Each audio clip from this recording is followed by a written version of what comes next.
പ്രാണനായി. രചന നിലാവിൻ്റെ കൂട്ടുകാരി. അവതരണം സാലിം കരുളായി. അവരുടെ ഭാഗ്യത്തിന് ഡെവിയും കുഞ്ഞുട്ടനും ഹോസ്പിറ്റലിൽ എത്തുമ്പോൾ മിത്ര ഉറക്കം തന്നെയായിരുന്നു. ഡെവി മിത്രയുടെ നെറ്റിയിൽ സ്നേഹത്തോടെ ചുംബിച്ച് മിത്രയുടെ അരികിലായി അവളുടെ ചൂട് പറ്റി കിടക്കുന്ന കുഞ്ഞിൻ്റെ തുടുത്ത ഇളം റോസ് കവിളിലും ഒരു സ്നേഹ ചുംബനം നൽകി.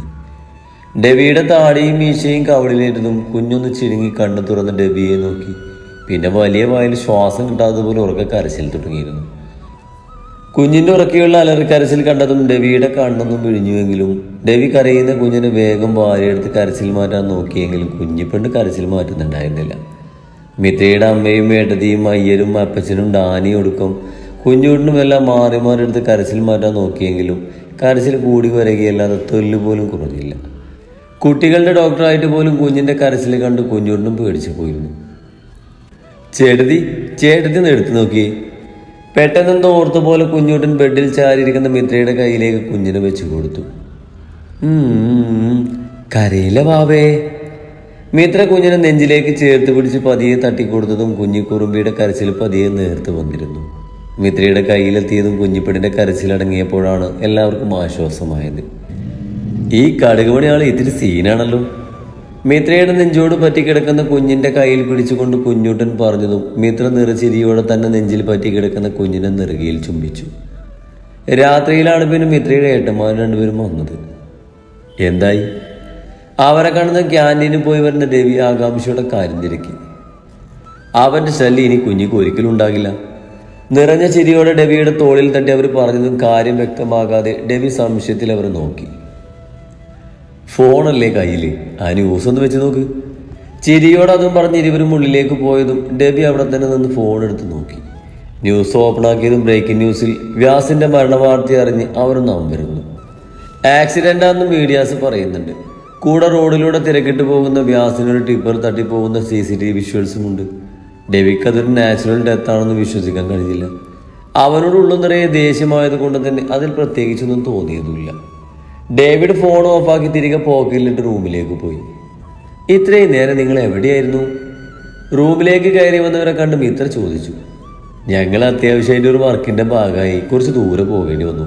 എല്ലാം ഒതുക്കി വന്നപ്പോഴേക്കും കുറച്ച് വൈകി. രണ്ടുപേരും മിത്രക്കരികിൽ വന്നു നിന്ന് വിശ്വസിക്കാൻ പറ്റുന്ന രീതിയിൽ തന്നെ പറഞ്ഞു. അസ്വാഭാവികതയൊന്നും തോന്നാത്തത് കൊണ്ട് തന്നെ എല്ലാവരും അത് വിശ്വസിച്ചിരുന്നു. നിനക്ക് കുഴപ്പമൊന്നുമില്ലല്ലോ കുഞ്ഞി? മിത്രക്കരികിൽ വന്ന് അവളുടെ നെറുകയിൽ തലോടിക്കൊണ്ട് ചോദിച്ചതും മിത്രയില്ലെന്ന് തലയാട്ടി. പിന്നെ അവളുടെ നോട്ടം ചെന്നത് മിത്രയോട് പറ്റിച്ചേർന്ന് കുഞ്ഞിക്കൈയൊക്കെ ചുരുട്ടി വെച്ച് കുഞ്ഞുവാ ചെറുതായി തുറന്നു വെച്ചുറങ്ങുന്ന കുഞ്ഞിപ്പിടിലെത്തിയതും അവളുടെ മുഖത്ത് വാത്സല്യം നിറഞ്ഞു. ഇത്തിരി ഉരുണ്ടിട്ടാണെങ്കിലും വലിപ്പമില്ലാത്ത ഒരാളുടെ കയ്യിലൊതുങ്ങുന്ന അത്രേ കുഞ്ഞിപ്പെണ്ണുണ്ടായിരുന്നുള്ളൂ. ശരിക്കും ഒരു കടുകുമഴി തന്നെയായിരുന്നു. ദക്ഷിണത്തെ പതിയെ കുഞ്ഞിനെ വാരിയെടുത്ത് ആ കുഞ്ഞു നെറ്റിയിൽ ചുംബിച്ചതും കുഞ്ഞിപ്പെണ്ണ് കണ്ണു തുറന്ന് ദക്ഷിണത്തിനൊന്ന് നോക്കി വീണ്ടും കണ്ണടച്ച് ഉറങ്ങാൻ തുടങ്ങിയിരുന്നു. രാത്രി കുറച്ചുകൂടി ആയതും ഡെവിയും മിത്രയും അമ്മയും ഒഴികെ എല്ലാവരും തിരികെ വീട്ടിലേക്ക് പോയിരുന്നു. ആർക്കും പോകാൻ വലിയ താല്പര്യമൊന്നും ഇല്ലെങ്കിലും ഹോസ്പിറ്റലിൽ നിൽക്കാൻ ബുദ്ധിമുട്ടാകുമെന്ന് പറഞ്ഞ് ഡെവിയാണ് അവരെയൊക്കെ നിർബന്ധിച്ച് പറഞ്ഞു വിട്ടത്. അതിനോടൊപ്പം തന്നെ വ്യാസിന്റെ മരണവാർത്ത എല്ലാവരും അറിഞ്ഞു. ആർക്കും പ്രത്യേകിച്ച് സങ്കടമൊന്നും തോന്നിയില്ലായിരുന്നു. അതിനെക്കുറിച്ച് ദേവനോടും ദീക്ഷിത്തിനോടും കൂടുതൽ ചോദിച്ചറിയണമെന്ന് ഡെവിക്കുണ്ടെങ്കിലും അരികിൽ മിത്രയുടെ സാമീപ്യമുള്ളത് കൊണ്ട് തന്നെ ഡെവിക്ക് അതിന് പറ്റിയിരുന്നില്ല.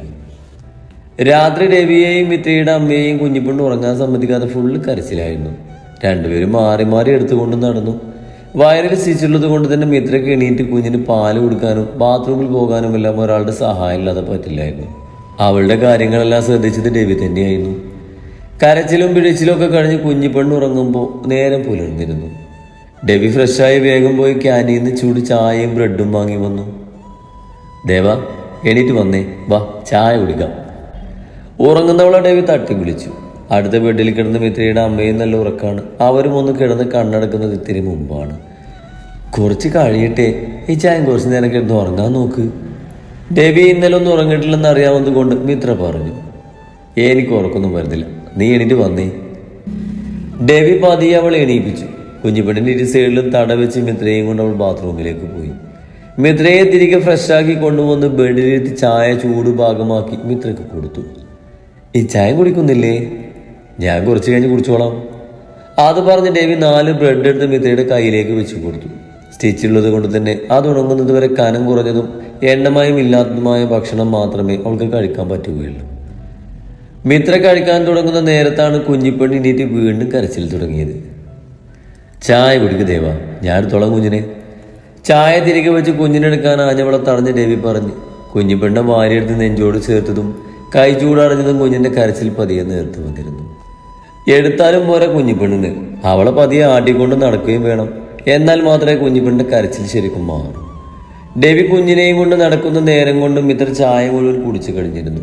മിത്രയുടെ ചായ കുടി കഴിഞ്ഞെന്ന് ഉറപ്പായതും വിശന്ന് ചുണ്ടു നുണയുന്ന കുഞ്ഞിനെ രവി അവളുടെ കയ്യിലേക്ക് വെച്ചു കൊടുത്തു. ആർത്തിയോടെ വഴക്കൊന്നും ഉണ്ടാക്കാതെ പാല് കുടിക്കുന്ന അവിടെ പൊന്നോമനെ ഇരുവരും നിറഞ്ഞ മനസ്സോടെ നോക്കിയിരുന്നു. കുറച്ച് കഴിഞ്ഞ് ഡാനിയും കുഞ്ഞുട്ടനും അപ്പച്ചനും അവർക്ക് കഴിക്കാനുള്ള ബ്രേക്ക്ഫാസ്റ്റുമായിട്ട് അങ്ങോട്ട് എത്തിയിരുന്നു. അവർ വന്നതിൽ പിന്നെ 3 പേരുടെയും കയ്യിൽ നിന്ന് മാറി മാറി കിടക്കുകയാണ് കുഞ്ഞിപ്പെണ്ണ്. കൈ ചൂടുണ്ടായാൽ ആള് ബഹളമൊന്നും വെക്കാതെ ഉറങ്ങിക്കോളും. എടാ മതി അതിനെടുത്തിരുന്നത്, കുറച്ചു നേരം അതിനെ ബെഡിക്കെടുത്ത്. ഉറങ്ങുന്ന കുഞ്ഞിനെയും എടുത്തിരിക്കുന്ന കുഞ്ഞുട്ടിനോടായി അപ്പച്ചൻ പറഞ്ഞു. ഡാനി ഇതിനു മുമ്പ് ഒരു കോള് വന്ന് പുറത്തേക്ക് പോയിരുന്നു. ഡാനി പോകുന്നവരെ കുഞ്ഞിപ്പെണ്ണ് അവൻ്റെ കയ്യിലായിരുന്നു. ഒന്ന് പോയേപ്പാ, എൻ്റെ കടുകുമണിക്ക് എന്നെ ഇഷ്ടമായിട്ടുണ്ട്, അതുകൊണ്ടാ ബഹളമൊന്നും ഉണ്ടാക്കാതെ നല്ല കുട്ടിയായിട്ട് കിടന്നുറങ്ങുന്നത്. ഐസക്ക് കുഞ്ഞിനെ കിടത്താൻ പറഞ്ഞത് ഇഷ്ടമാകാതെ അപ്പച്ചനെ നോക്കി പുച്ഛിച്ചുകൊണ്ട് അതും പറഞ്ഞ് കുഞ്ഞിപ്പെണ്ണെയും പൊതിഞ്ഞു പിടിച്ച് അവിടെ ഇരുന്ന് ഇടയ്ക്ക് പൂട്ടിന് തേങ്ങയിടും പോലെ കുഞ്ഞിൻ്റെ നെറ്റിയിൽ ഓരോ സ്നേഹ ചുമരോ നൽകുന്നുണ്ട്. അവനോട് ഇനിയും പറഞ്ഞിട്ട് കാര്യമില്ലെന്ന് അറിയാവുന്നത് കൊണ്ട് അപ്പച്ചൻ പിന്നെ ഒന്നും പറയാൻ പോയില്ല. കുറച്ച് കഴിഞ്ഞതും പുറത്തു പോയ ഡാനി തിരികെ വന്നിരുന്നു. കൂടെ ജൂലി ഉണ്ടായിരുന്നു. ജൂലി അടുത്തുള്ളൊരു IT കമ്പനിയിൽ ജോലി ചെയ്യുകയാണിപ്പോൾ. 2 പേർക്ക് ഇപ്പോൾ സ്ഥിരം ജോലി ആയതുകൊണ്ട് ഡാനിയുടെയും ജൂലിയുടെയും കല്യാണം ഉറപ്പിക്കാൻ സമയത്താണ് കുഞ്ഞുട്ടിൻ്റെ പ്രശ്നം വന്നത്. അതുകൊണ്ട് തന്നെ കുഞ്ഞുട്ടിന് ഓക്കെ ആയിട്ട് മതി തങ്ങളുടെ കല്യാണം എന്ന് ഡാനി പറഞ്ഞത് കൊണ്ട് ഇരുവരുടെയും മിന്നുകെട്ട് വീണ്ടും നീണ്ടുപോയിരുന്നു. എടാ എനിക്ക് ദാടാ, ഞാനൊന്നും എടുക്കട്ടെ കുഞ്ഞിനെ. കുറച്ചു നേരം കഴിഞ്ഞിട്ട് കുഞ്ഞിനെ തനിക്ക് തരാത്തത് കണ്ട് ജൂലി അവനെ നോക്കി ചുണ്ടു കുറിപ്പിച്ചുകൊണ്ട് പറഞ്ഞു. തരത്തില്ല, കൈ മാറിയാലേ എൻ്റെ കടുകുമണി കരയും. കുഞ്ഞിൻ്റെ നെറ്റിയിൽ ചുംബിച്ചുകൊണ്ട് കുഞ്ഞുട്ടൻ പറഞ്ഞു. എടാ മോൾക്ക് എടുക്കാൻ കൊടുക്ക്, നീ കുറെ ആയില്ലേ എടുത്തിരിക്കാൻ തുടങ്ങിയിട്ട്. ജൂലി തന്നെ ദയനീയമായി നോക്കുന്നത് കണ്ട് ഐസക്ക് പറഞ്ഞതും കുഞ്ഞുട്ടന് കുഞ്ഞിനെ കൊടുക്കാൻ ഇഷ്ടമില്ലാതെ മുഖം വീർപ്പിച്ചുകൊണ്ട് കുഞ്ഞിനെ ജോലിയുടെ കയ്യിലേക്ക് വെച്ചു കൊടുത്തും മിത്രക്കരികിൽ വന്നിരുന്നു. ചുന്ദരി ബാബേ, കണ്ണു തുറന്ന് നോക്കി, ആരാ വന്നെന്ന് കാണണ്ടേ? ജൂലി ഉറങ്ങുന്ന കുഞ്ഞിനെ കൊഞ്ചിച്ചുകൊണ്ട് പറഞ്ഞു. നിന്നെ കണ്ടിട്ട് വേണം കുഞ്ഞ് പേടിച്ച് കരയാൻ, അതുമാതിരി പൂട്ടിയാണല്ലോ മുഖത്ത്. ജൂലി പറഞ്ഞത് കേട്ട് അവളെ ട്രോളിക്കൊണ്ട് കുഞ്ഞൂട്ടൻ പറഞ്ഞതും മിത്ര അവൻ പറഞ്ഞത് കേട്ട് കുഞ്ഞൂട്ടൻ്റെ കയ്യിൽ പതിയെ അടിച്ചു. നീ പോടാ, നിന്നെ കണ്ടാലാ കുഞ്ഞ് പേടിച്ച് കരയാ. ചേച്ചി, അവൻ്റെ കയ്യിലേക്ക് കുഞ്ഞിനെ കൊടുക്കണ്ട കേട്ടോ, ഈ പൊടിക്കൊപ്പി ചിലപ്പോൾ അവനെ കണ്ട പേടിച്ച് പോകും. ജൂലിയും വിട്ടുകൊടുക്കാൻ ഒടുക്കമില്ലാതെ പറഞ്ഞത് കുഞ്ഞൂട്ടൻ്റെ മുഖം വീർത്തു. നെയ്ന് അവനെ വിട്ടുപോയതിനു ശേഷം ആരോടും ഒന്നിനും മിണ്ടാതെ പോയ കുഞ്ഞൂട്ടിന് ഇപ്പോൾ വന്ന മാറ്റം ജൂലി അടക്കം എല്ലാവരെയും സന്തോഷപ്പെടുത്തിയിരുന്നു. ഞാനേ അവളുടെ ചെറിയ പപ്പിയ, എന്നെ കുഞ്ഞിന് നല്ലതുപോലെ അറിയാം. അവൾ എൻ്റെ പോലെ സുന്ദരിയാണ്, അല്ല നിന്നെ പോലെ ഉണക്ക ചുള്ളി പോലെയല്ല. ജൂലിയെ പൂജിച്ച് കുഞ്ഞൂട്ടൻ പറഞ്ഞു. പിന്നെ നിന്നെ പോലെ, നീ തമാശ പറയല്ലേ? കുറെ നാളുകൾക്ക് ശേഷം അവനുമായിട്ട് ഉടക്കാൻ അവസരം കിട്ടിയ സന്തോഷത്തിൽ ജൂലി പറഞ്ഞു. ഡേയ്, നീ കോച്ചിനെ കാണാൻ വന്നാലേ, ഇപ്പൊ കണ്ടില്ലേ, ഇനി പൊക്കൂടെ? ജൂലിയോട് തിരിച്ച് മറുപടി പറയാനാകാതെ കുഞ്ഞൂട്ടൻ ചോദിച്ചു. ഞാനേ ഇപ്പൊ പോകുന്നില്ല. അതും പറഞ്ഞ് ജൂലി കുഞ്ഞുമായിട്ട് ബെഡിലേക്ക് ഇരുന്നതും കുഞ്ഞിനെ തനിക്കെടുക്കാൻ കിട്ടാത്ത ദേഷ്യത്തിൽ കുഞ്ഞൂട്ടനിരുന്നു. ജോലിക്ക് പോകേണ്ട സമയമായതും ജൂലിയെ ഡാനി ഓഫീസിലേക്ക് ആക്കി കൊടുത്തിരുന്നു. ഡാനിയും കുഞ്ഞൂട്ടനും ജോലിക്ക് പോകാതെ ഇരിക്കുന്നത് കണ്ട് മിത്ര അവനോട് ജോലിക്ക് പോകാൻ പറഞ്ഞുവെങ്കിലും രണ്ടുപേരും പോയിരുന്നില്ല. ആരോ തട്ടി വിളിക്കും പോലെ തോന്നി മയക്കം വിട്ട് കണ്ണു തുറന്ന മിത്ര കാണുന്നത് കുഞ്ഞിനെയും എടുത്ത് തൻ്റെ അരികിലിരിക്കുന്ന രാധവിനെയാണ്. ആ രാധു, നീ എപ്പോ വന്നോ? ഇപ്പൊ വന്നതേ ഉള്ളൂ. അല്ല, എങ്ങനെയുണ്ടായിരുന്നു മോളെ ഫസ്റ്റ് ഡെലിവറി എക്സ്പീരിയൻസ്? എൻ്റെ പൊന്നോ, നിന്നെ ഞാൻ സമ്മതിച്ചു തന്നിരിക്കുന്നു. മിത്ര പറഞ്ഞത് കേട്ട് രാധു പൊട്ടിച്ചിരിച്ചു. രാധുവിൻ്റെ കൂടെ ധ്യാനും കണ്ണനും മാത്രമായിരുന്നു വന്നത്. കുഞ്ഞിപ്പെണ്ണ് നിന്റെ പോലെയല്ല, നിന്റെ ഇച്ഛാനെ പോലെയാണ്. കണ്ണന് കുഞ്ഞിനെ കാണാൻ ഒക്കുന്ന വിധം പിടിച്ചുകൊണ്ട് രാധു പറഞ്ഞതും മിത്ര ചിരിച്ചു. രാധു പറഞ്ഞത് സത്യമാണെന്ന് ഇത്തിരിയുള്ളെങ്കിലും കുഞ്ഞിന്റെ മുഖത്തേക്ക് നോക്കിയാൽ രവിയുടെ മുഖസാമ്യമുണ്ട്. പക്ഷേ നിറം കിട്ടിയിരിക്കുന്നത് മിത്രയുടേതാണ്. അല്ല, കിച്ചൂട്ടിനെയും കേശൂട്ടിനെയും കൊണ്ടുവന്നില്ലേ? ഇല്ല, ഞങ്ങളിവിടെ കുഞ്ഞിനെ കാണുക മാത്രമല്ല, ഡോക്ടറെ കാണേണ്ട ആവശ്യം കൂടി ഉണ്ടായിരുന്നു. അതുകൊണ്ട് അവരെ വീട്ടിലാക്കി ഇവനെ സ്കൂളിൽ നിന്ന് കൂട്ടി നേരെ ഇങ്ങോട്ട് വന്നു. ബെഡിലേക്ക് കയറിയിരുന്ന കണ്ണന്റെ മടിയിലേക്ക് കുഞ്ഞിപ്പെണ്ണിനെ വെച്ചു കൊടുത്തുകൊണ്ട് രാധു പറഞ്ഞു. അല്ല, ഡോക്ടറെ കാണാൻ എന്താവശ്യം നിനക്കുള്ളത്? മിത്രയുടെ ചോദ്യം കേട്ട വണ്ണം എന്ന പോലെ ഡെവിയോട് സംസാരിച്ചെന്ന് ധ്യാൻ പതിയെ ഡെവിയെയും കൂട്ടി പുറത്തേക്ക് വലിഞ്ഞതും മിത്രയുടെ സംശയത്തിൽ രാധവനെ നോക്കി. അത് ആന്റി, അമ്മേനെ പറ്റില്ല വീണ്ടും ഒരു ഭാവകൂരി വന്നല്ലോ. മിത്രയുടെ ചോദ്യത്തിന് സന്തോഷത്തോടെ മറുപടി കൊടുത്തതും മിത്രയുടെ കണ്ണ് ഞെട്ടിലോടെ മിഴിഞ്ഞു.